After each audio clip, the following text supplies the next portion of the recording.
Hi, everybody. It's November 22nd, 2025. As I've stated before, life doesn't always give answers in a way that we would call literally.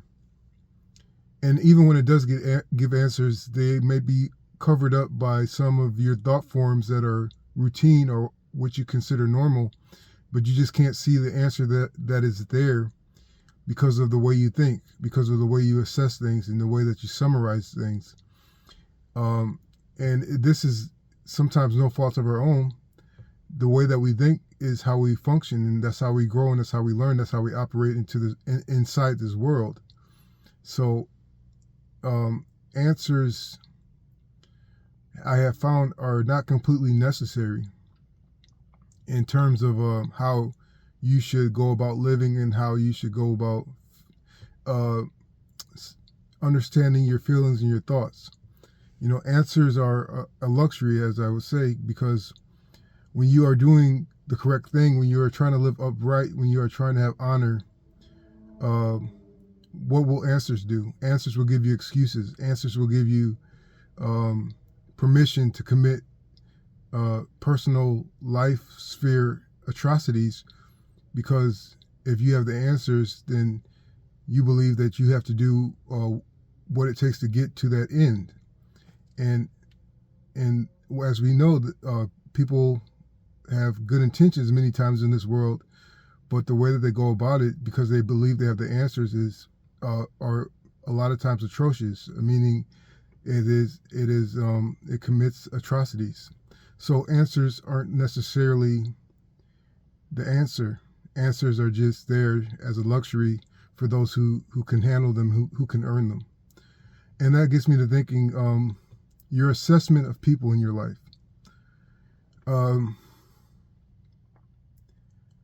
Relationships with people in your life change very slickly, in very slippery terms and manners, because we do not know what the person next to us is going through internally.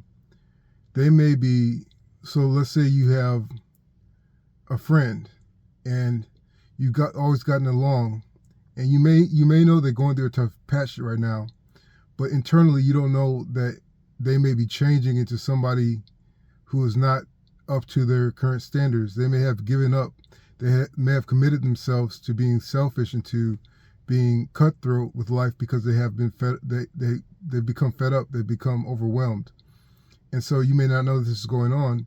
And so your assessment of them up to this point has been closeness, trustworthy relationship, but they have slipped and it hasn't shown yet. So gradually, as the time goes by, they keep on letting you down and betraying you, even little betrayals. But that's not normally their character. So you start to wonder, and your first thought would maybe be like, maybe they never were on my side, or maybe they never loved me.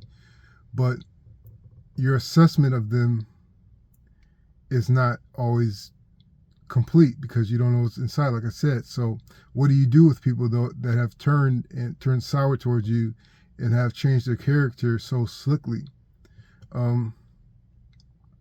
It all depends on your capacity to withstand, your capacity to be patient, your capacity to trust in God and trust that He will get you out of any circumstances that this relationship might put you in. But the more important thing is the library you accumulate of human relationships. That is just a chapter in your story. You may separate yourself from them. You may cut off help to them, but the longer that you stay with them in your proximity, the greater your library of reality grows, and the comprehensive picture you have of human relations. And this is why life can become a great study and become very revealing. So that is one circumstance. I have come to find that wanting to be close to somebody is a great feeling to have. But in the past, this comes with lots of pain, wanting to be close to somebody, because God may have placed a path for you to be alone for certain segments, and it may seem like the hardest segment, but you keep on inviting people in, and they keep on pushing you away. They keep on hurting you, and this is very valuable because you start to see that life isn't just about relationships. Life is about the overarching story that you are experiencing.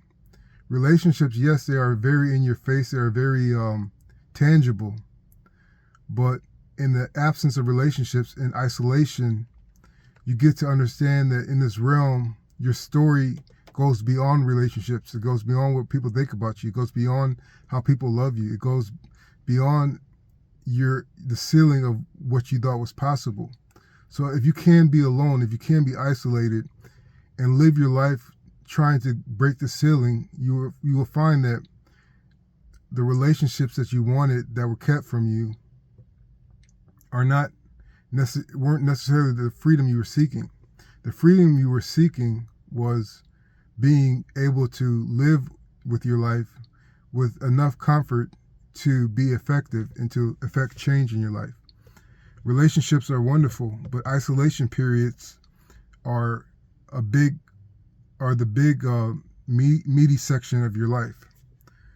And so once you have made it out of isolation, and once you have compiled many pages and chapters on relationships, and you feel like you're ready, that can trip you up. When you think that you're ready, you may feel that you're ready, and you may be correct, but you may not be ready for a relationship. You may be ready for another battle. You may be ready for another long stretch of isolation. You may be ready for a financial windfall that's coming, but won't solve your problems, which will leave you kind of in a slightly more despondent state. So when you feel that you're ready, just recognize that you may understand that you're ready, but you don't know what you are ready for. And when what comes that is coming and that you felt coming, when it gets there, it's not, you learn not to be disappointed. You learn not to be discouraged when it comes, but to live on and to create. And yes, you will find peace. Yes, you will find satisfaction. Yes, you will find relationships that nourish you. But this whole experience isn't just about getting. It isn't just about being comfortable. It isn't just about being rewarded. There's a greater story that's there if you can read above your personhood. If you can perceive beyond what is obvious that you see on your phone or on the television screen. It's beyond that, and it's been beyond that for millennia. So I hope this helps. Thanks.